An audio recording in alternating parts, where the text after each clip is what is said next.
Okay, everybody, we are here again, like always, on Wednesdays.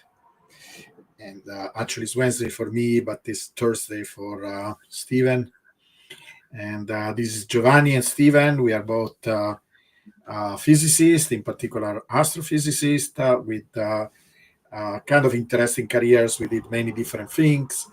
We apply these the ideas and the concept, and in particular, way of thinking about the world that you develop studying physics to our passion for Bitcoin, because both of us discovered Bitcoin quite early uh, and immediately started to see these patterns, these regularities. Maybe not immediately recognizing a precise mathematical formula with it, but in time, actually, it revealed that Bitcoin behaves very much like a physical system. And many physical systems, uh, in fact, maybe sometime we need to do a study of how prevalent power laws are in nature and in the world, maybe even in terms of percentage, how many laws, for example, not fundamental laws of nature have this power law form, but also other type of phenomena that not necessarily are precise laws, but more like a statistical pattern that also seems to follow a scaling behavior that is expressed by a power law. And so this is the nature of this show, where we go a little bit deeper than usual shows. So it's unique in his approach and content, where he takes some of these mathematical aspects. They don't have to be always related to the power law, but it's the idea. This is why we call it the physics of Bitcoin. The idea is that to show that Bitcoin actually is not random. Um, Today I was actually watching a video from this lady, Kathy, that interviewed Saylor. She's from the Financial Times, and very well-known financial magazine or publication. And one of the things that was missing was this idea why Bitcoin will continue to go up, right? And at a certain point, scarcity was used as the key element, but it's not key at all. If we go around and start to tell people, oh, Bitcoin is going up because it's scarce, I mean, it catches this idea scarce, and with time, maybe we can explore it more. It's more about the finite, Bitcoin being finite, that is Right. really the fundamental characteristic. But it's not the only one, right? There are many. And so our angle is trying to show that there are these mathematical patterns, and the mathematical pattern, because also somebody commented in my on my X account, and it's something that people will need time to learn these ideas. That the power law is not just after the fact curve. It's actually predictive, and it's predictive because it's the manifestation of mechanism of why Bitcoin works in a certain way. And that is what is fundamental. And once you understand the mechanism, when you understand that Bitcoin is this network that is growing, and you can try to explain the nature of this network is people joining an alternative economical system and embracing the ideas behind it. She described it, because of course she's a skeptic, as almost like a cult, but it has relationship with a cult. Actually, one time I saw an article that showed that the growth of Christianity grew as a power law, and it's really interesting, because it's almost like a virus of the mind. It's this idea that involves people, and people join because they find something bigger than themselves in Bitcoin. So it can look like a cult, but actually it's more like a scientific revolution. It's based on logic and rationality. It's not irrational.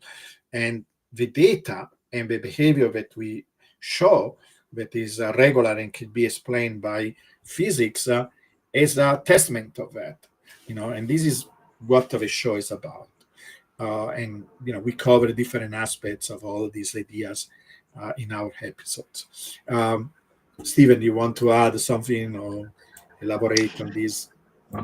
Yes, you raised this about demonstrating that physical laws often adhere to power laws of nature. I've actually got one slide on that, so I'll cover that a little bit today, and we will Great. certainly continue to touch on that in future shows going forward. It Fantastic. gives us a grounding for this. But what we see happening in Bitcoin is a result of emergent power law behavior built around the network nature and the feedback loops of the multiple mechanisms. It's actually a meta network. And they have mutual reinforcing feedback loops. And we're in the process, Giovanni and I and others, of trying to really understand that more completely and more holistically. Very good. Okay, do you want to go ahead and show your agenda? That is our Yes. tradition. Usually, Stephen goes first. It is a very well organized agenda.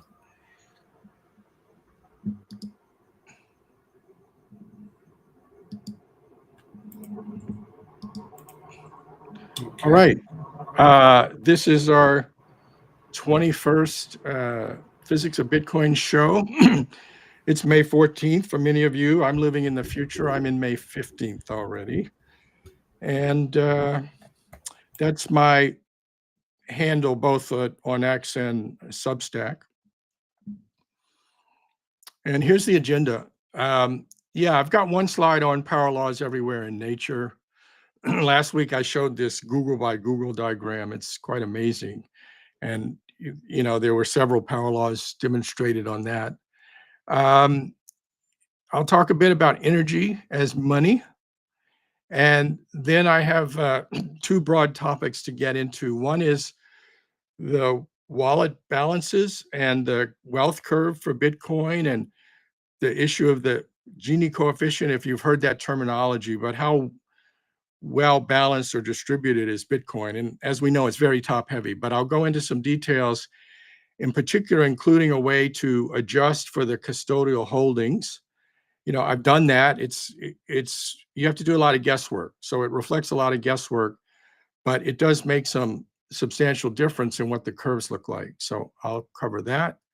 And then I've got both updated regressions and a model. You're used to seeing people model for, power law and quantile regressions and so forth, things that are within the sort of power law domain, and then adding some modeling for the bubbles on top of that, and including even the decay of the bubbles. But I've added a third element that I don't think anyone has included before, and that is to look at two aspects of the bubbles. One is the amplitude, and the other is the volatility. And both of those are suffering declines. And so I've explicitly have a refined method for making price projections, and I'll show you that and close with that. Okay, so the first one is power laws are everywhere. There are 2 points that are being made from this slide. One is how long it can be between when something is theoretically understood in physics and then ultimately whether reality is detected. So we have black holes theorized in 1916 and gravitational waves the same year. The black holes, it took 55 years before Cygnus X1 was detected as the first one. And Giovanni himself participated in gravitational wave discoveries, and that took 100 years. I remember when Ray Weiss first started trying to do this, in the 1960s at MIT, and it took another 50 years beyond that. And then antimatter, more rapidly, it went, in a decade from when it was theorized to detected, positrons and the like. And then the Higgs boson took half a century from when it was first elucidated in 1960s theoretically and when it was detected, and it agreed quite nicely actually with the theoretical predictions. Now, in each of these cases, you can write down power law equations. And so the first one is for black holes, and it's just the relationship between the radius and the mass. And it turns out, according to general relativity, those are linear. That's a linear relationship. The radius is equal to 3 kilometers times the mass in solar masses. And it's different from ordinary matter, right? Which has a mass goes as the cube of the radius, a volume-like thing times some average density. So that's an example of a very simple power law that's just a linear relationship. The next one is the in-spiral time. If you have two black holes that are merging, how long will it take them to merge? As a function of their masses, you've got M1 and M2 in the equation, but also as a function of their separation. And it's a very steep power law. If the separation to the fourth power tells you what the in-spiral time is for those two. And so it happens very quickly at the end, and all the power generation is in the final second. Giovanni can explain that better than I. But that's an example of a steep power law, the fourth power. The next one relates to antimatter. It's the cross section for the annihilation of positrons and electrons. And this is an example where it goes inverse. It's going inversely is something like gravity itself. Newtonian gravity is inverse with the distance squared. This is an energy factor. It's basically the relativistic energy factor, how much energy there is relative to the rest mass, because it's mostly in kinetic energy. And so if that term is large, then there's there's an inverse relationship. And so that's another form of inverse power law. And the last one's an equation related to the Higgs boson and the energy of that relative to the field strength. And it's got multiple terms, 3 terms, but they basically go as the square of the field strength, but also as the fourth power of the field strength. So you see that we have things that are kind of direct relationships. We have others that are inverse. We have things that are, weak powers of some quantity, and we have others that are very strong, what we call a large power law index, a large slope if you put it into a log-log graph. So that's that. This is a little bit shift in topic to energy as digital money, but it relates to the idea that these discoveries can take decades or even a century. And for Bitcoin, the idea of an energy money has been around for 100 years. People have probably heard Henry Ford's name in association with there should be an energy currency, but he wasn't the first. People have probably heard Bucky Fuller's name, and I mentioned him recently in a talk. He predicted something. It was actually 1967, not 1969, when there was an interview that he did that talked about energy as what should be the basis for money. But this gentleman, Frederick Soddy, British, won a Nobel Prize in chemistry for his work in radioactive decay. He actually wrote a paper in 1921 called Wealth, Virtual Wealth, and Debt. And to summarize it, wealth originates from energy transformation, debt grows exponentially, whereas real world wealth, which could be commodities or it could be something else, it could be real estate, etc., has both growth and decay characteristics. And he called for an energy currency as an ultimate measure.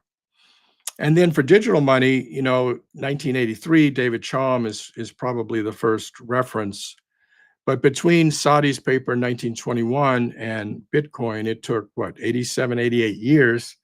And then for it to mature, to enough that people say, gee, this looks like something that's going to last. And the power law demonstrates that it's going to last and has persistence.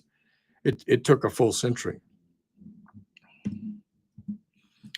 Okay, now I want to get into the distribution, kind of the wealth distribution of Bitcoin. And I showed something previously like this. This is the log of number of wallets, and it spans over about 7 orders of magnitude here for how much Bitcoin is in each wallet. So you can set up these bins, and they're decade size. So it might be from 1 to 10 Bitcoin or from 0.1 to 1 Bitcoin. And so each dot here represents the midpoint, actually the geometric mean. So it's a number like 3, right? If it's the 1 to 10, it's a number like 3.1 for the kind of average, because you expect there to be more in the 1 and 2 than you do up in the 8, 9, and 10 holdings. So this is actually cumulative. It's sort of the integral of the number of wallets above a minimum bin, and it fits a parallel pretty well until you get to extremely small kind of dust balances, and the slope is minus 0.8. So it's quite top heavy unless you were to make correction for custodial ownership, because many of those wallets are exchange wallets or other large entities that are acting in a custodial fashion for many, many ultimate end users or customers. The largest 93 wallets have more than 10,000 Bitcoin, and collectively they have almost 3 million Bitcoin in aggregate. Now, I also did a time series analysis of the prior chart, which is the snapshot at the current date. But I went back in history to see how did that power law index evolve, going all the way back, to before 2010. It initially shot up to 0.8, and then it fell back to 0.6. But ever since the start of 2011, it has been rising. So the distribution has been getting smoothed out steadily with time, gradually, and it's still quite top heavy if you don't correct for custodial ownership, but it has been evolving in the more widely distributed way, if you think that's a good thing. But to really understand this better, you need to look at the cumulative wealth in each wallet, not the number of wallets. You want to add up the total wealth in that wallet. And so this is a curve like that. And the blue line is the data. And this is a log chart. So it's the log of the wealth denominated in Bitcoin versus the log of the midpoint of those same kind of decade-sized bins from 1 to 10, from 10 to 100, etc. And so the logs of that look like 0.5 and minus 0.5, etc. And the linear values are shown down below that, like 0.1, 1, 10, etc. Now, it's not a great power law. It's definitely a curve. And, at the high end, it has to saturate, right? Because it's all got to add up to 19.86 million Bitcoin. And then at the low end, it curves as well. And in part, that's because these, I'd say, custodial balances are not being well shown down there, but also because at very small balances, dust, which are not shown here, but trust me, they drop pretty rapidly.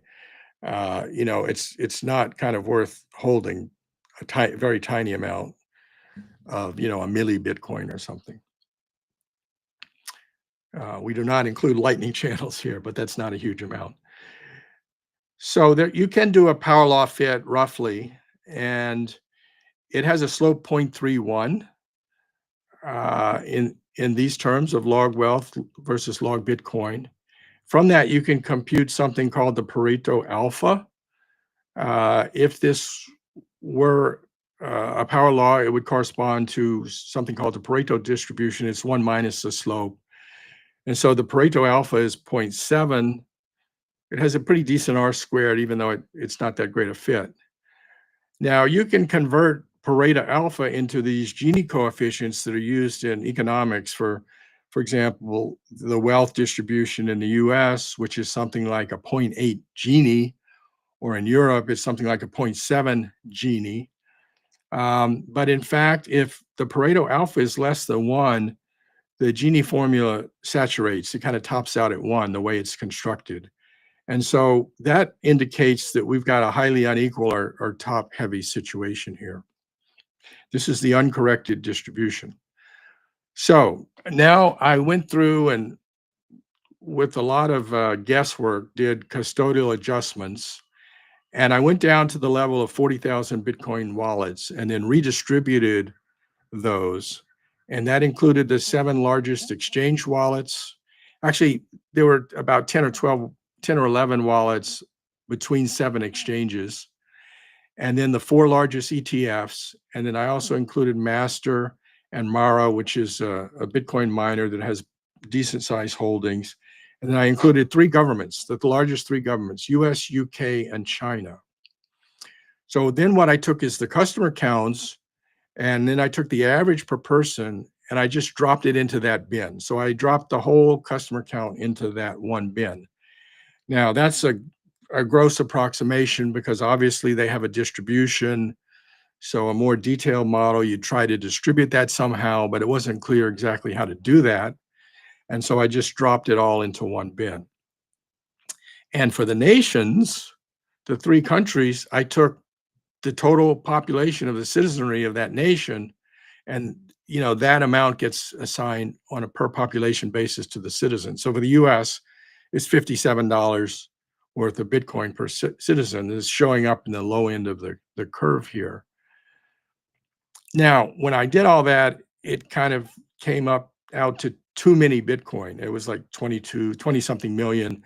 So I had to renormalize, as we do in physics, so that it would all flatten out at 19.86 billion. I basically assumed that the exchanges are lying a bit about their customer accounts, and so I scaled those back. I believe the government numbers, the China number maybe is kind of uncertain, but I think the other 2 are decently known, as well as the Master and Mara numbers. The ETFs, I also scale back because you don't know precisely how many the holders are. Those are just rough guesses. When you do all that, you get a flattened out curve. And so we show the blue line is the data adjusted. So it's the cumulative wealth, above a certain threshold in the same log plot. I've done this little bit of renormalization. And then the green line is the fit as a power law. And the index is higher by 0.1. It turns out to be a Pareto of 0.79 and a better R squared. And you can see the old curve in the inset with the white background. So you can see how it shifted and became, closer to something that looks like a power law. And in fact, the 50% wealth point, that is above what level is half the wealth? It's 100 Bitcoin in the original data, but it shifted considerably down to about 30 Bitcoin once you make these adjustments.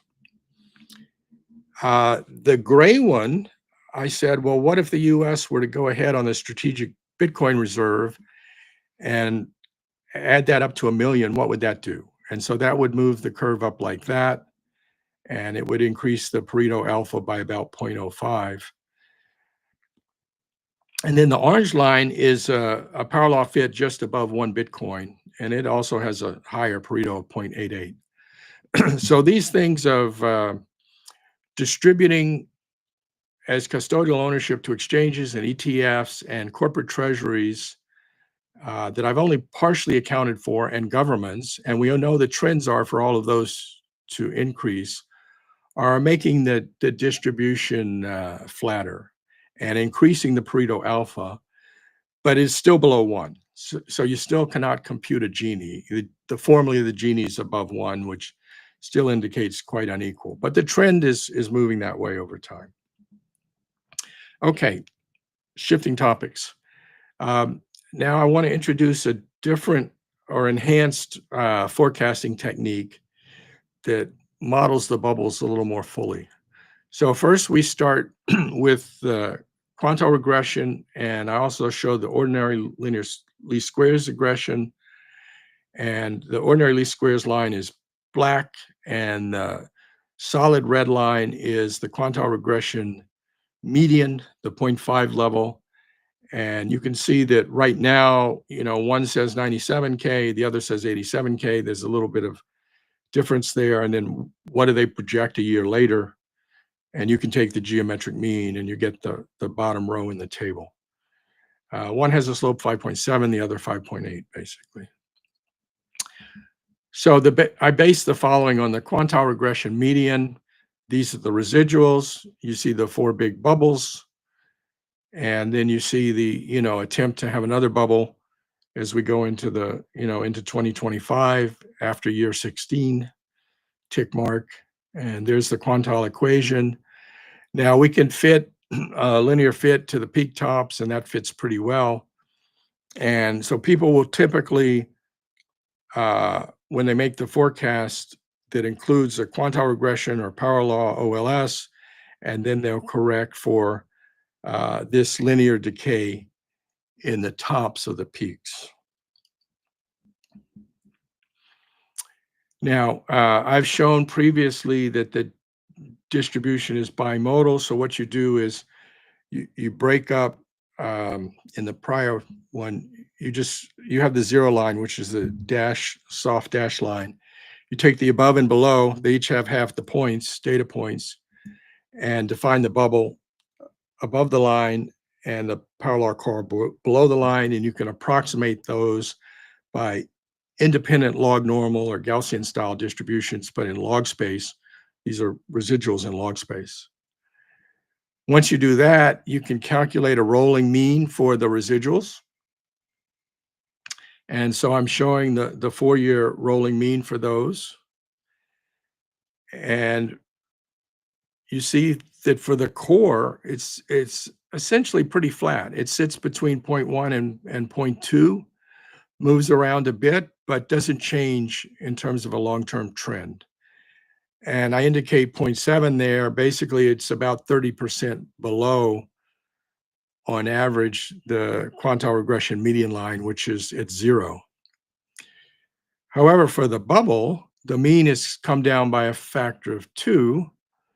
It started out as 3 times above the mean of all the residuals, and then dropped to 2 times 8 years ago, and is now about 1.6 times at present. So a pretty steady trend down. Now, you can define a bubble to core price ratio. So that would be the ratio between the red line and the green line here, the green line being the core. And so that dropped from almost 5 down to between 2 and 2.5, about 2.2. And you can fit that to a reciprocal model, which is essentially 1 over age, but with a little bit of an offset so you don't have an infinity at 0. And that's the dash curve, and it fits pretty well. Now, the other thing you can do, though, is also include the volatility. So here I show the volatility for both the core and the bubble. And this is a standard deviation with a 4-year averaging window. And you can see for the core, the green line, it's about 20%. And it doesn't move around very much. But for the bubble, it started out above 100%, and it's now dropped to 40%, even as of year 15. We need a 4-year average. So it's actually more like 14.4 is the last data point that allows for a 4-year average. I love this. It's so clean and clear. It's so clean, and it kind of washes out the cycles, and the reciprocal fits turned out nicely. You could do a power law fit, and it would be something like inverse 0.8 or 0.85, something like that. And that would be just as acceptable, but I ended up going with the reciprocal fits here. Yeah. Somewhat for simplicity. So what I want to do is include this as well in the forecasting process. So I'm claiming this is a new method of forecasting, that it's rooted in the core, and it accounts for, 1, bubbles is distinct and relative to the core, which people, will typically look at. And 2, the bubble mean amplitude is decaying, which people will often, but actually typically not look at, to their detriment. You end up with too much hopium. And then thirdly, adding, and this is the new element, the bubble internal volatility. This is the volatility just within the bubble itself, not including the core and decaying. So the whole process is shown in the blue box with the white lettering. You start with the QR median. You show the Gaussians for the core and bubble regimes, and those tell you the average, mean, and standard deviation, which are these Greek letters, mu and sigma. Then you do a 4-year rolling window, and you find that actually, those Gaussians for the whole thing are not really the whole story, that it changes a lot, especially for the bubble. You then calculate the bubble to core price ratio over time. You apply a reciprocal decay to that. You do the same thing for bubble volatility and apply a reciprocal decay to that. And then you forecast your median price and you apply your core offset. So you go to the median and then you go back down to the core because you know how much the core is offset below. Then you take the bubble to core ratio and that puts you up into the middle of the bubble. And you use the reciprocal fit to project how the bubble to core ratio is changing as you go forward in time. And then you add in the volatility and you can, pick +1, +2 sigma or other levels, and you do the reciprocal fit to that bubble volatility as well to project where those levels would be. And this is the result. So in the chart, the blue line is the median for the quantile regression. The current age is 16.3 something. So it's where that line starts. And you can see that, it's something like $87,000 now. And so you can see how that progresses. Below that is the core mean projection. You can think of that as a level of support. You can drop below that, but it's a pretty small volatility down in the core. So that's sort of a means support level. Then above that in the green line is the bubble mean and the forecast for that. And then the red dashed is one standard deviation above that. And the purple dashed line is 2 standard deviations above that bubble mean green line. And those values are tabulated for, mid 2025 at age 16.5 through the beginning of 2026 at age 17 and out to, a little over a year from now, midway through 2026. So if it says the bubble mean, the bubble has to happen, right? And we're still kind of waiting for the bubble to happen. We are above the mean, so maybe we're in that transition zone. But the bubble mean, if it happened right away, which is unlikely, might be 120. If it happens by October 1st, it would be 127,000. And then you can move above that 1 or 2 standard deviations. But the chance of getting to a 1 standard deviation is just 8% of the time. Because in a Gaussian, a log normal 2-tailed distribution, you have 68% in the middle, you have 16% in the positive tail, but this is only half the data, right? So of all the data, this is only 8% of all of the residuals. And for the 2 standard deviation, it's about a 1% chance. And what that means is you could get to 1 standard deviation looking down below at the bottom of the chart. Maybe if there's a bubble that lasts 52 weeks, which is not, unusual, then that would apply to maybe 4 weeks that you could reach that 1 standard deviation and above level. Right, but there are people that say 1 million, Stephen. We are very bearish. $1 million in this cycle. Impossible. Well, not, never say never, I guess, but that would be, if we just look, a standard deviation is $60,000, right? Even if it doesn't happen until a year from now. And if it happens at the end of the year, a standard deviation is $50,000. So how many standard deviations do you have to get to 1 million? Right? Yeah. Another Did you calculate? 15. You'd have to have 15 standard deviations, which is, that's like the lifetime of the universe above that. Right. However, it's not purely a log normal distribution. We know that for the bubble. It does have kind of a fat tail. Yeah, so, one would have to model it with something that has some sort of like power law tail or something to get a more precise estimate. But it would still be very, very large. And actually, as you mentioned, I was just reading. I just picked up this book, Didier Sornet, Why Stock Markets Crash. Right. Yeah, I love it. And so I just started into that, but I just hit the page where he's talking about exactly this thing, because he looks at the 1987 stock market crash and, the chance of that and how many standard deviations it was. And then he says, well, what if it wasn't a Gaussian or log normal? What if it had this, other kind of power law tail, and shows that indeed it would still be a huge outlier.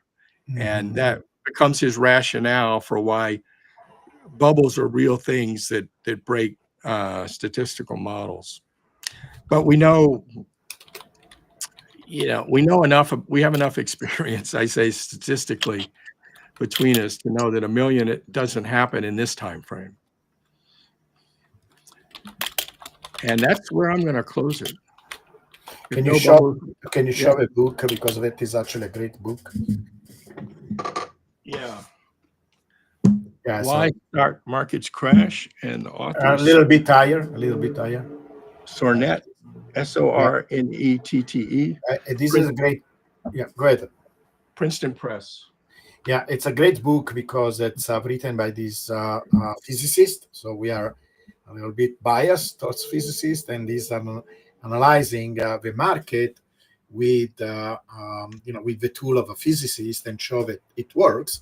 One is famous for this model that is called the log periodic power law.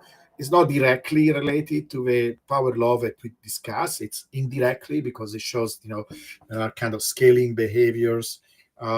Its focus is mostly on bubbles, but not just bubbles that go up, but also crashes. This is why the book is called like that. But it really helps you to think about why physics is relevant to understand markets, that human beings are not random. Yes, there is some level of noise.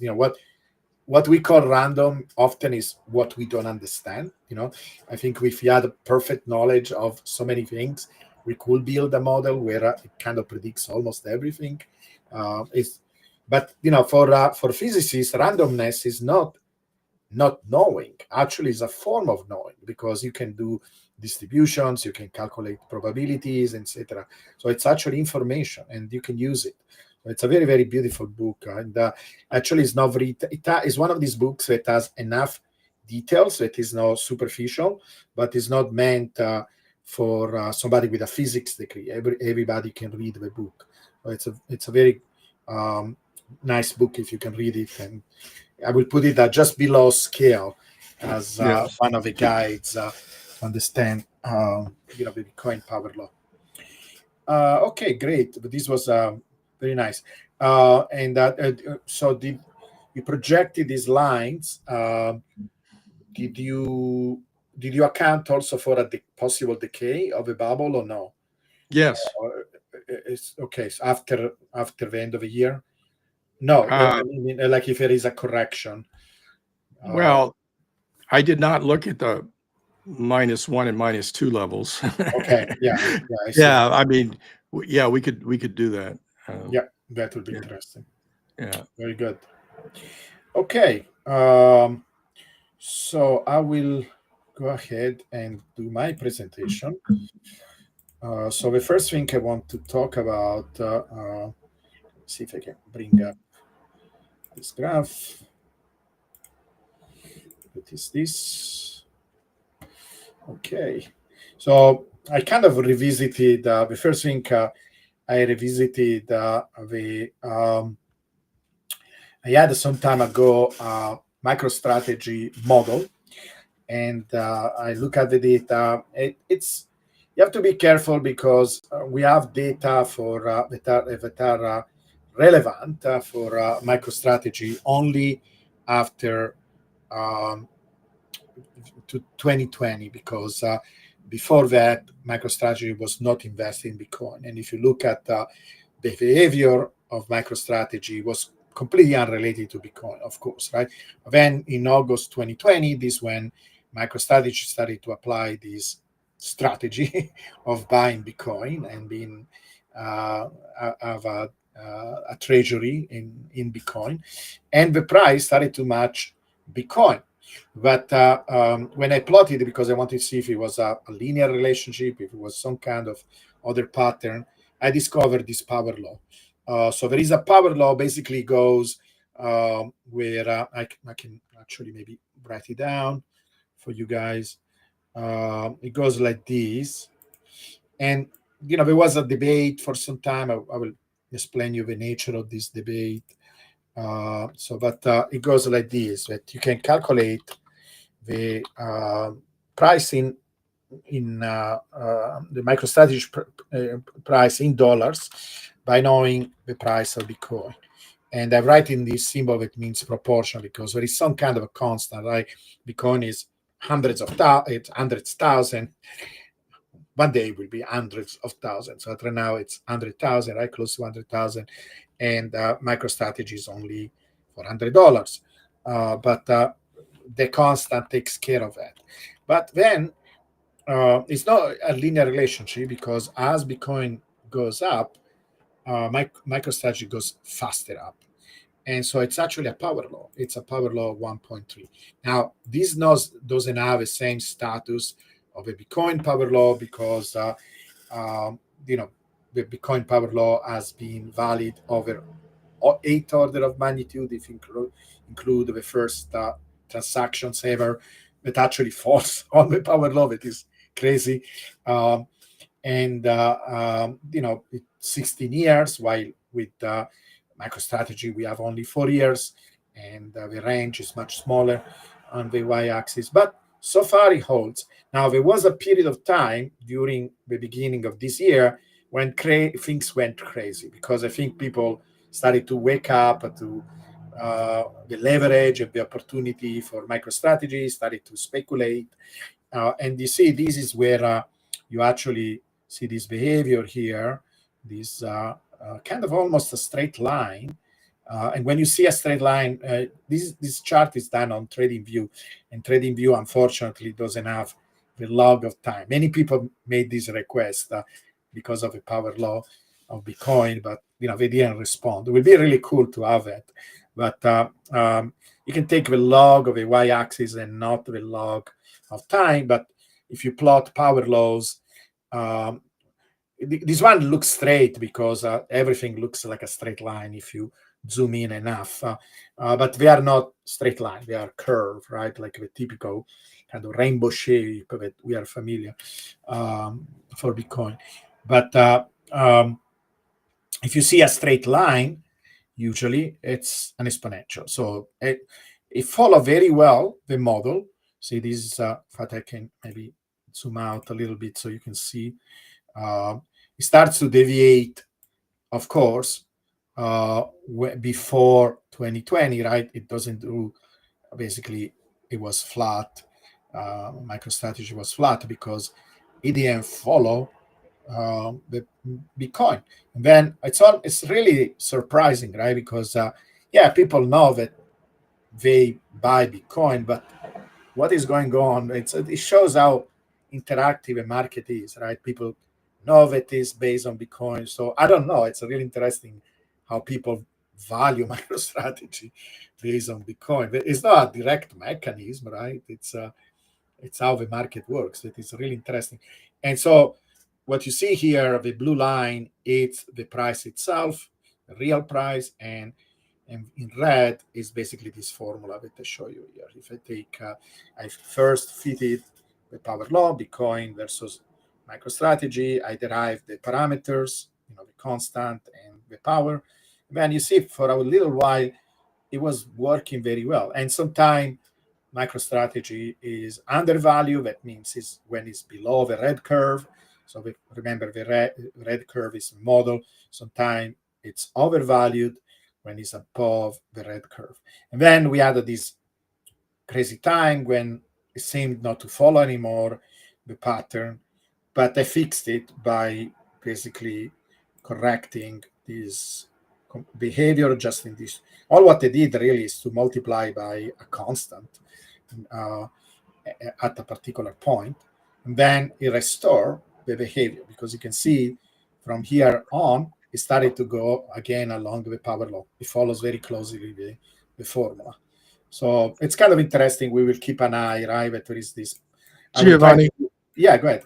could I make a comment? I have Sure. Yeah, absolutely. interesting comment.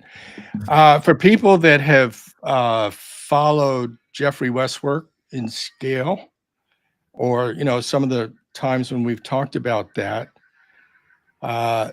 you would know that cities have power law scaling, but companies do not. So a couple of comments here. One is that, of course, Bitcoin has power law scaling, and Michael Saylor has transformed MicroStrategy from something that scales like a company and was floundering to something that scales like a city. And Bitcoin allowed him to make that transformation. And that means that his company, like Bitcoin, has very high persistence likelihood. Yeah. The second comment is the power law exponent that you found, 1.3, is about equal to that for cities. That's the power law scaling of Oh, very cities. interesting. Yeah, Their utility cost is 0.85. It scales as 0.85. They have efficiencies, economies of scale in their infrastructure for their utility networks, their road transportation networks, and so forth. But their output, their GDP, the number of their gross domestic product for a city, and their number of patents and so forth scales around 1.15. And when you take the ratio of that, it scales as 1.3. I would submit to you that MicroStrategy has built a Bitcoin citadel or city on top of the infrastructure yeah, of Bitcoin itself, the Bitcoin yeah. network. That you mentioned this idea of a city all the time, but and this is why I would like him to embrace sooner or later this language of a power law, because it's the math behind the city's economy, and this will convince a lot of people that there is so much more, and it's just not just some speculative scheme. It's really building something, and the cities are so fundamental because it's civilization started with cities, when people went to cities and leveraged the power of collaboration, working together, and basically this power. In fact, I was surprised because I started to look for historical data, like Roman cities, and there is, and actually people show that even these ancient cities follow power laws. It is incredible. It's not just modern cities, even ancient ones. So it's really interesting. So thank you for this remark. And I can make another remark. So when there are times where people, because of greed or because of speculation or because of FOMO, push away that behavior. So it's actually, this is a feature, people like exponential. They want, oh, let's go crazy. Let's, because I remember like if it was now when this was happening. And in fact, I was making videos saying, guys, something needs to give up, because we cannot continue with this exponential behavior. We cannot go forever. And, they were, and some of these are kids or teenagers. They want to become rich. And, there is this community of MicroStrategy investors. They were really rambunctious, and they wanted to, they thought they were going to own the world. And I told them, this is not going to continue forever. And it's good that, again, MicroStrategy, because it's based on Bitcoin, it corrected this, right? It's basically, they had their own bubble, right? Like Bitcoin has bubble, and Bitcoin has taught us, yeah, you can have bubbles, but every time we had a bubble, we corrected and we went back to the power law. And MicroStrategy is doing this again, because it's a power law of a power law. And so it's really cool that after all this energy was it was almost like an escape valve, right? All this energy, enthusiasm, etc., escaped. We went back to the more sustainable and really powerful behavior, because I rather have something that grows steadily with a very precise law over 10 years, 20 years, 100 years, and something that goes up very quickly and then inevitably decays, right? Or collapses like exponentials do. So it's really cool that actually what these analogies that you made, that MicroStrategy maybe is the first company that actually is behaving like a city versus like other companies do. And this gives stability and strength, right? So all the things that people say about MicroStrategy that it will collapse, and it's actually the opposite. And but if you follow us, we give you these insights. Other people use things like scarcity and other ideas that the not average person don't understand. And they have a point when they say, hey, my teeth are also scarce. You can make fun of them, but if you really want to reach them and trying to make them become a Bitcoiner, these are valid. We know where they go wrong, right? But at the same time, it's not that stupid of a comment, right? Because actually we are pointing out the wrong things. We should point I out to other things. I saw today that the famed short seller Jim Chanos has a big position that is long Bitcoin and short MicroStrategy. Hmm. And It doesn't make a lot of if sense, but if he okay. understood that this power law, he might Right. save a lot of money. Yeah, He's exactly. he's doing something that is against the math and against what we believe that is the reality here. Yes, exactly. Anyway, so this is part of what. So we will continue to monitor it and see. I made some projections, mostly based on the power law core or the power law nominal value. And so, what to expect if this power law continues, both for Bitcoin and for MicroStrategy.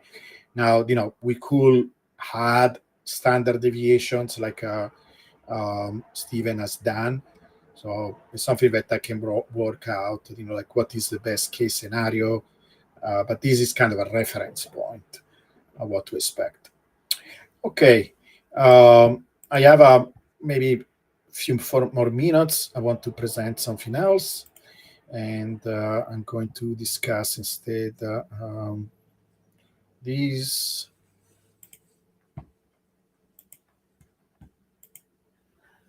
Okay.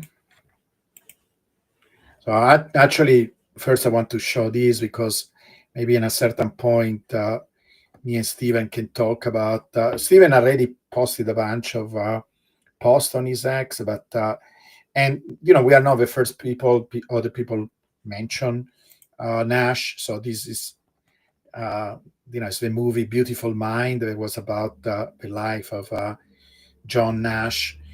He won a Nobel Prize in economy for his ideas in game theory applied to finance. And by the way, when people use game theory, many times they use it in the context of Bitcoin, but they refer about if the US starts to create a reserve, then a strategic reserve in other countries, and they use very loosely this word game theory, and I cringe every single time because it's not the correct use of the word game theory. Game theory is such a branch of mathematics that it means something very precise, and using it like this in a loose way, it's kind of diminish the value.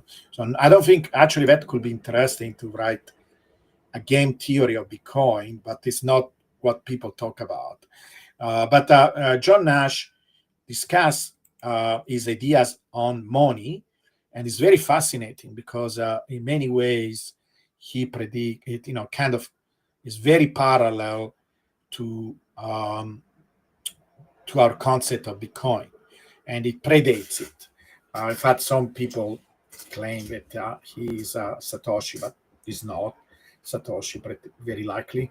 But that's very interesting thinker in that, you know, in that area of thinking about something that is independent, is decentralized, and so on. So we should explore it because it's very relevant to many things we talk about. This one of we had a discussions recently where we were exploring this.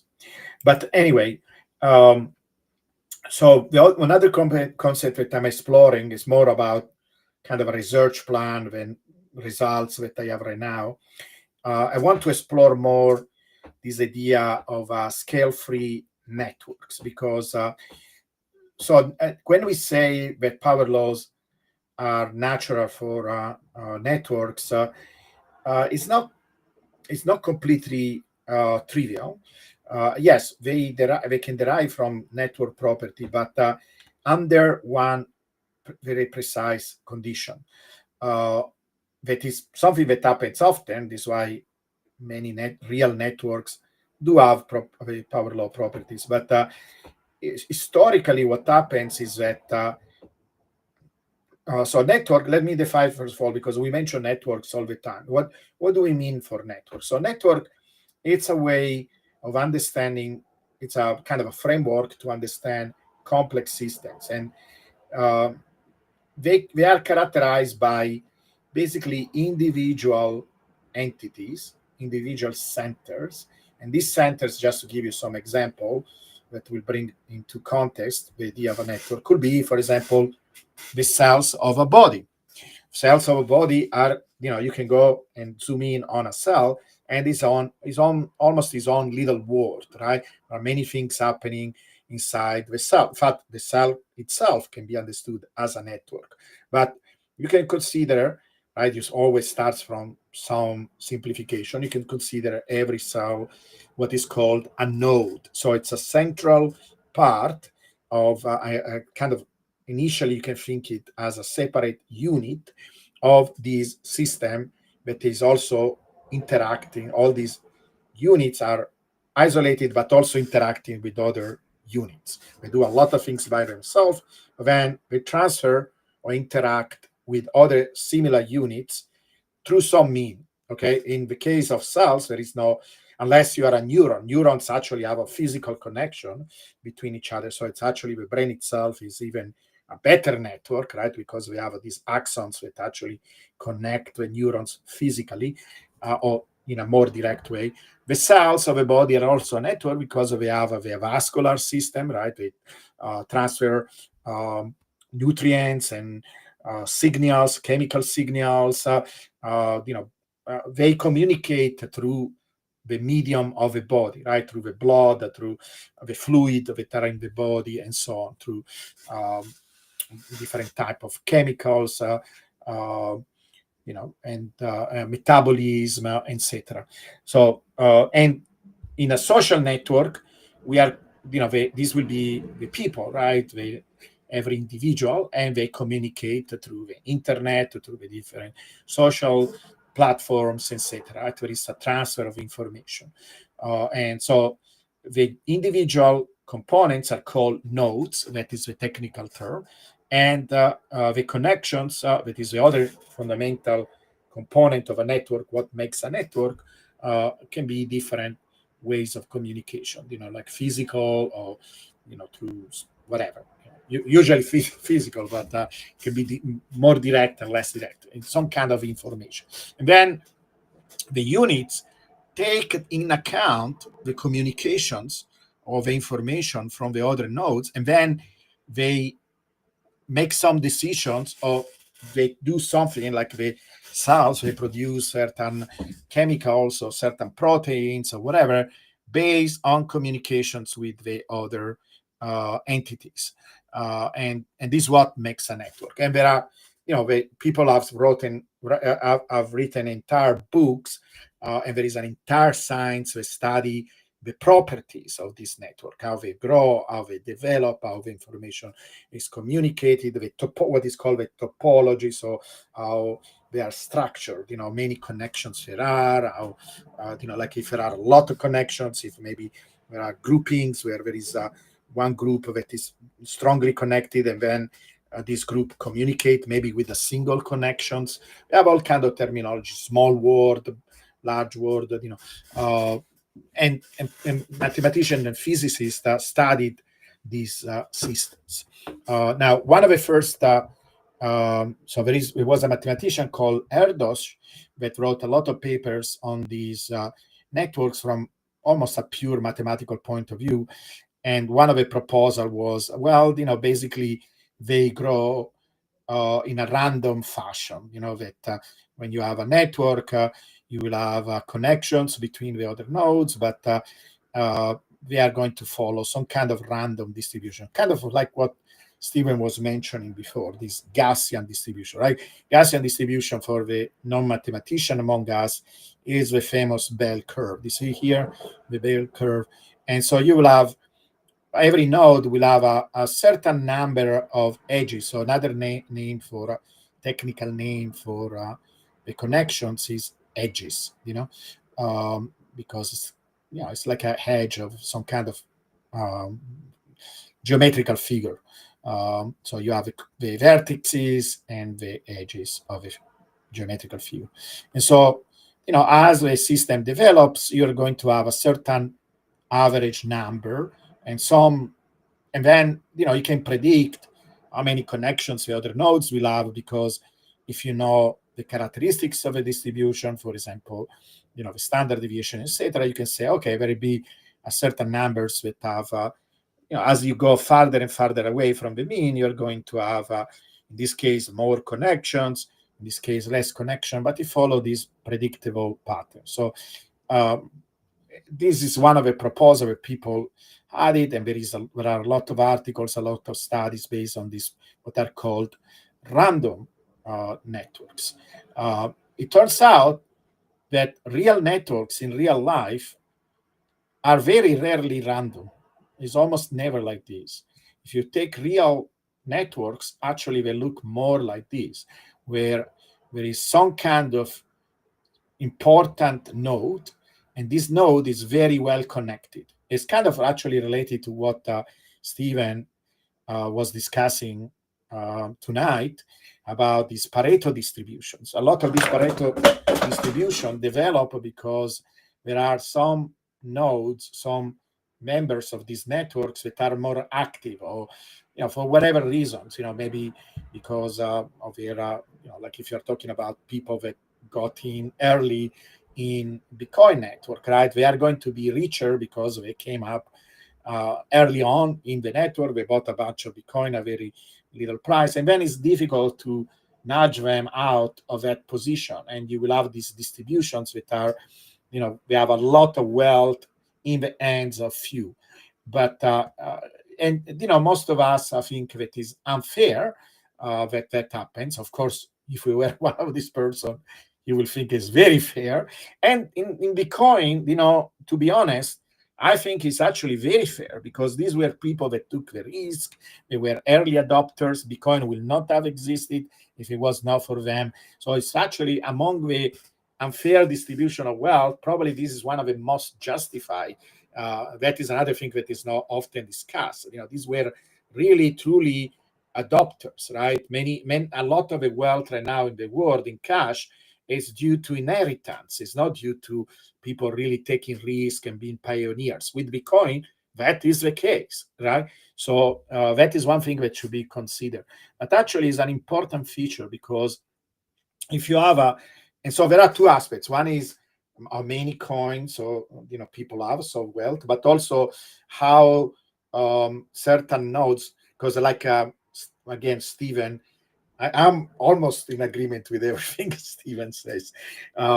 He mentioned that Bitcoin is a meta network, right? So it is a network of networks. There are many different type of networks, and one of the networks is a social network. Right? You guys are following us tonight and listening us talking about these things, but it happens at a social level, right? Where we have X, we have many different social networks. We discuss Bitcoin, and you have people that have more connections with others. These are the influencers, right? And then there will be another influencer over there that is connected by this influencer by one single connections. So when you are, and this is called preferential attachment, and or sometimes they say the reach, it's becoming richer, right? So if you get a lot of people on a certain point, even this sometimes is even amplified by the algorithms that some of these social platforms use, that person will get even more connections, and they grow while the average person doesn't have so many connections. And you will think that is a bug, right? Because it would be nice if everybody was connected to everybody else. But it's not actually actually will be a bad thing.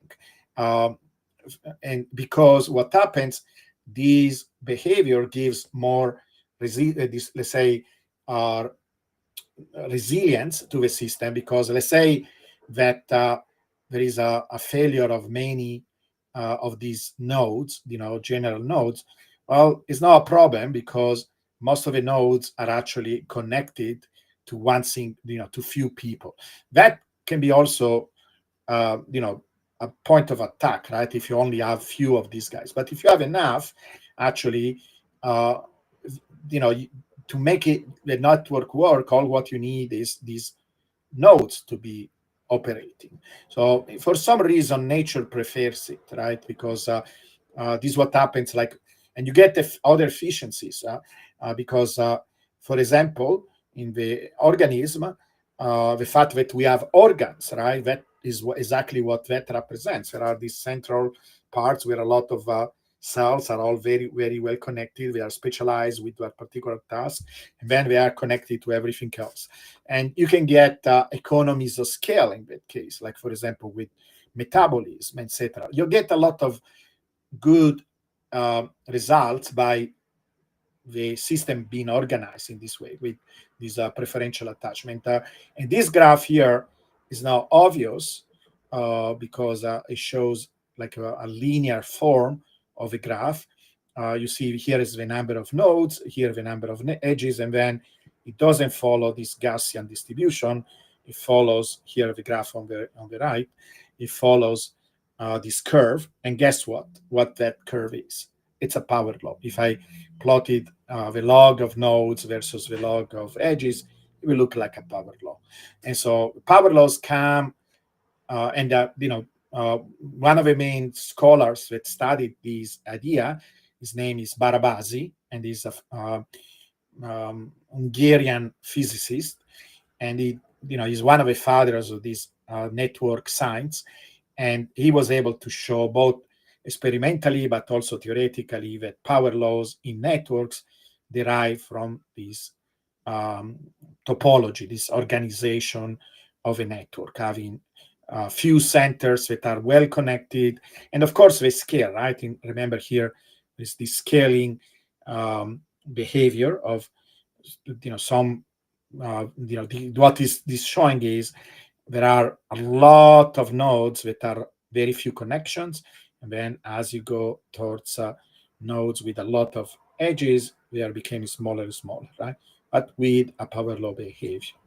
So this is something that I want to study better, and using addresses because it's our best proxy for users, and show that actually this is the case for Bitcoin.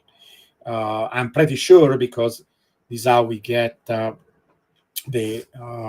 power laws in addresses, price, hash rate, but will be nice to actually have more evidence for that to show that there is a one-to-one correspondence. So this is kind of an explanation of my research plan for the next few weeks, where I want to go. I already kind of explained that a lot because I did some derivations of theoretical derivation that I show in previous episodes, that you actually get these power laws in Bitcoins, like for example with the addresses, with very, very simple assumptions that actually show. I think the other thing is to show that this is related to preferential attachment. But for example, you get the power law in addresses by simply say, hey, the addresses grow proportionally to the addresses. It is a pretty good assumption, right? More addresses you have, more you're going to get, because addresses represents users. These users, orange pill, more users. So it's expected that the addresses will grow with the number of addresses, right? That again, we use as a proxy for a user. And all what you need to get a power law is that there is some kind of a diffusion. This is also an idea that Stephen proposed. There is some kind of a diffusion process where the efficiency of these expansions of users goes down in time. Yes, on one end we are growing because we have more and more people, but how efficient this process is becoming slower because of this one over time effect. Then you're going to get the power law. And same thing with the Metcalfe law that is basically saying how the price reacts to this activity in the network or this growth of users. Again, you do the same assumption, all very simple, powerful assumption. You say all the value, it's proportional to the activity in the network. It seems reasonable. All what you have to do to get the power law is to say, well, that activity is one over the users in this case, not one over time, or some constant over the users, and proportional to the activity. So the change in activity is proportional to the activity, but also inversely proportional to the number of users. If you do that, you get another power law. So, and I want to show that this is equivalent to preferential attachment, that this is a consequence of preferential attachment. So I'm going to work on that and I will show you my results. One more thing, something that I want to work also, but I'm still stuck, and maybe Stephen, you can give me some clues. How the finiteness of a total number of Bitcoins affect all this? I'm not sure yet how to include that component. Every time I tried, I get stuck. How can we include the fact that Bitcoin actually has a finite number of Bitcoins in our modeling, theoretical modeling of Bitcoin? Do you have any idea? No, only a hint. You have to keep renormalizing, which is there is a what I redistribution, discovered by right? this wealth distribution, which is really Yeah. that same process of a bunch of transactions, right? And constant redistribution of wealth results in that curve. And Right. I found, I had to go through this renormalization process. So Yeah. there may be something there. Yes, exactly. But it is not going to be trivial to include it, but it has to be a component. But this, every time I tried to include it directly, I was getting stuck. But maybe I need to think better about these issues. But this is where I want to go next. Because I think it would be interesting to show that it's important to have actually a finite system, for Bitcoin to work the way it does. I think you need to have a reservoir. A reservoir that I like it. Represents a market, right? Yeah, you have a reservoir with an auction going on, and that is also getting incremental supply added to it from miners. Right. Yeah. Well, it's almost nowhere, right? Because it's becoming constant. But that's small now. Yeah. Yeah. Anyway, so these are the lines of research that I want to explore next. Okay, let's see if we have any questions. So there are some nice compliments. It's their favorite day of the week. That is great. Okay. So there is this question. Guys, what do you think of the rising kidnap of ransom attacks on crypto owners? I don't know. It's not really related to things that we discuss, but I have a comment. Yeah. And a question. If you own more than 10,000 Bitcoin, you're in that top bin, please raise your hand. but beyond that, I would say, well, if you get to be a billionaire, you better have personal security, right? All the time. In any case, whether it's in Bitcoin or whether it's in fiat or something else, you better have personal security for your family and yourself. And stay away from Paris, I guess. Right. Yeah. I mean, I understand it, and I know this is why a lot of people are anonymous in the community, but that can happen up to a point, right? That people can figure out anyway stuff. And if you want to contribute to the community, being an influencer or being, an educator, it's almost impossible, right? So at a certain point, you you probably want to have security. But it's also FUD, right? Where I will not base these information to make actions, about like not owning Bitcoin, for example, right? It's possible also. It is one of these things that people use to create doubts about being a Bitcoin users, etc. So, yeah. Yeah, it's an argument for custody, but that's not a full solution. So, yeah. So, and then we have a question like this: is Bitcoin a scam?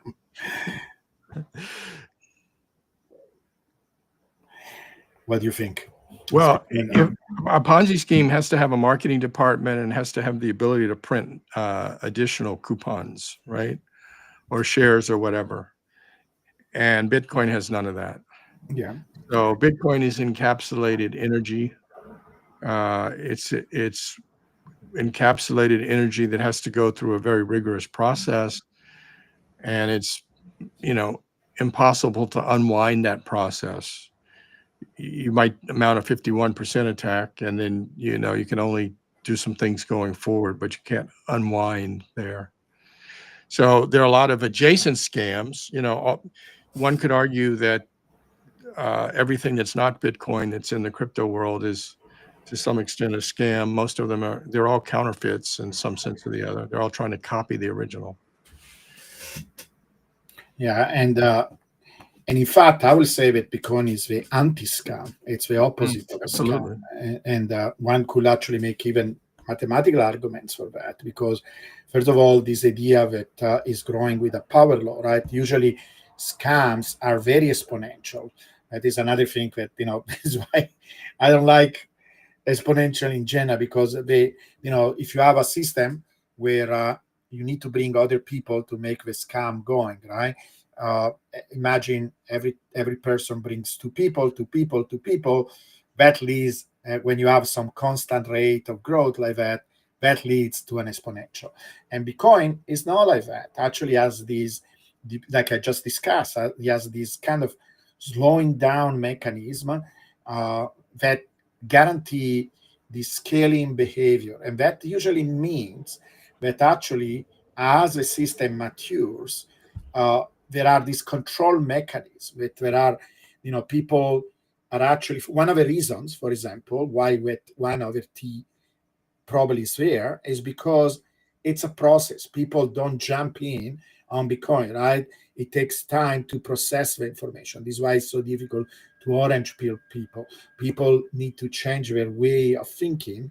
It takes time. Like some people say, "Oh, I didn't get Bitcoin immediately," right? They need to spend time. They need to study Bitcoin. It is in average, of course, right? You're going to have a range of behavior, etc. But if you think about yourself, it took time for you to understand Bitcoin. You need to study, you need to understand it. And this is why so many people don't join Bitcoin yet, because it's a process that takes time. And this is why that 1/t, it as it grows, it's more difficult to bring in, from an efficiency point of view, more and more people. That is actually the opposite, because usually scams became, in fact, if they are not exponential, they are even faster than exponential. They explode and then they collapse. So Bitcoin, you can just actually make a mathematical case that is not a scam. I still working on this article on why Bitcoin is valuable, and one could write an entire book just on that. What are all? It's really like almost a triangle of proposition. The fact it's a ledger, the fact it's a network, the fact that it has this mathematical part. It's all connected, and you can make a very powerful case that it's really, we are building these cities in the digital world, right? That is where we are actually moving our knowledge, our understanding, our economy, our value. And so when one of the things I noticed that there are a lot of these important influencers like Saylor that have very powerful intuition about Bitcoin, like him using this metaphor of a city. But then what the power law does, it gives the mathematical support for this very powerful intuition. It's really cool. So yeah, Bitcoin is the anti-scam. Is the opposite of a scam. How the universe work? It's a big I, question, right? I don't think we have time for that one. Let's skip to his second question. Yes. The second question. Finite amount of protons, matter cannot be created or destroyed. Your statement is false. Matter can be created and destroyed. Your life depends on it. It's what happens in the center of the sun. There's conversion of protons and neutrons into photons and neutrinos, and that's why you're alive. But to first order, that is small. The number of protons in the universe is changing very, very slowly. And protons have infinite lifetimes, and all we're doing is changing the isotopes when you have thermonuclear fusion, and then if it's a heavy enough star, you can have fission, and so things move around. But there is conversion of matter to energy that's going on, and of course, I talked at the beginning about antimatter meeting matter, and that's mutual annihilation of both. And of course, we convert matter to other forms of matter and radiation all the time in our accelerators.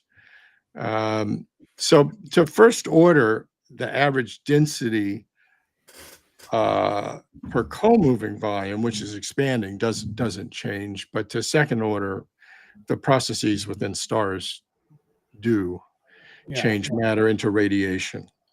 So one analogy, in fact, it kind of partially answer also how the universe work. With this, one, one should write a book about that. But people have done it. But anyway, it's this concept, because in fact, eventually, when I discuss where Bitcoin gets its value, I will mention this concept. The concept is, I don't know if many people are familiar with this, is that the total energy of a universe is zero. And that is surprising. And how can it be zero? First of all, because it can be zero because there is positive energy and negative energy. The negative energy is the gravitational potential energy, and the positive energy is the kinetic energy of the stars, planets that are moving in the universe. If you sum it, it's as close as we can tell, zero. That it's a hint that probably the universe came from nothing, but that is another story. So how can you create? So that, I think, is a very good parallel with having the ability to represent all the things that can happen in the universe, or the financial universe, with a finite amount of coins. Because what happens is, every time you have a positive coin, so I send you a coin, right? And you have this coin and a fractional coin, whatever, in your wallet.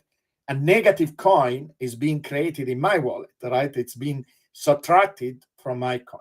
And you can create all the possible activity just by redistributing. That is what Stephen was discussing today, because this, in the end, what happens if you have a finite system, you only redistribute things around, but you can do everything with that. And this is exactly the secret of a universe, that the total energy is zero, but by redistributing this energy in different places, you get all the activity, all the dynamics, all the creative things, life, etc., that we observe in the universe. With zero, that is a finite amount. It doesn't even matter that is zero. It could have been 15. What is important, that is constant. That is constant, the total amount of energy, negative and positive. But with having something constant, then you can redistribute and do everything. That is really the closest analogy that I can think between some fundamental property of the universe and Bitcoin itself. Do you agree, Steve, with this Sure. analogy? Yeah. No, Alan Guth, who's the father of inflation, also agrees. There's an Yes. interesting video of him talking about Exactly. that. Yeah. Anyway, let's see. I'm interested again in the chances of price going above 219 by the end of 25. being less than 1.9%. Mhm. What do you think? Yeah, let me just go back to that. Um, You want to share your screen? and he actually then shifted it to 1.2%. So he sort of corrected himself. Yeah, let me put that slide up.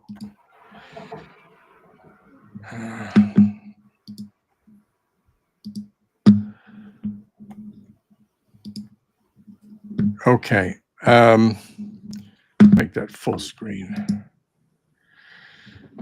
Okay, so the end of 2025 is the middle row of the table. So if we have a bubble that kind of looks like the prior bubbles, but has a decay in both amplitude and in volatility, the mean of that bubble would be around 136,000. The one standard deviation, which would be 8% of all the data points, would be around 185,000. And the two standard deviation, which would be 1% roughly of all the data points, say in a 4-year window, would be 234,000. But really, it has to happen within the bubble window, which is about 1 year. So maybe it's half a week. So the 219 number corresponds to age 16.75, and that would be October 3rd. Call it October 1st. So if we get a bubble between now and the end of September, and it would have to start sooner and develop well, then getting to 173 is not that hard. It's 1 sigma, but getting to 219, 220 would be, maybe near a top. Doesn't mean it doesn't go above that. It doesn't mean it reaches it either, but it's a pretty infrequent. But that's actually, beginning of October, not at the end of the year, and higher if it's at the end of the year. And Stephen said it. This is a little bit conservative because we do have a fat tail in this distribution. So during bubble, we do tend to go to a little bit more extreme values when it should be normal. Like if it was just a Gaussian distribution. But these are extreme events, right? These are extreme events. So yeah, I will say that I think I will be surprised if we go 150, 180 by the end of year. It seems that right now Bitcoin likes to be much more stable than in the past, and so that is still out. Something that we need more data, but it looks like that, right? One of the things maybe I can show next time, but Stephen also showed these. And maybe we can give an update every time. I have an indicator that calculates R square for the power law, and that R square is going up in time. Is in fact recently it went up. It went higher simply because we are supposed to go into this bubble behavior, and we are not there yet. We started when we had a correction, kind of average out whatever bubble behavior we had, and now we seem to go back to that behavior, but not quite yet. So, and I'm okay, right? I'm actually, to be honest, I will be okay with a lot of local volatility. So if you are interested in, other things to amplify your own in Bitcoin, like, if you want to learn how to do options, for example, maybe you can learn how to do cover options, like I will never use a large chunk of your holdings, because you should be long-term holders with Bitcoin, but you can use a small percentage, 5%, 10%. This is not financial advisor, but I do that. I take a small little percentage, and I want to learn about this financial concept like options, and then I try to do things to get more Bitcoins.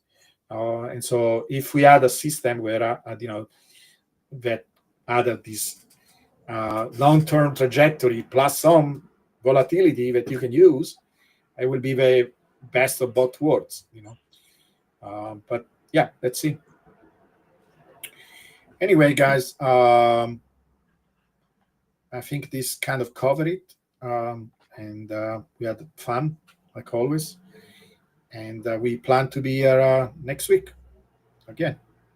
Thank you so much to Thanks, everybody. follow us. Bye, guys. Bye. Good night, everybody.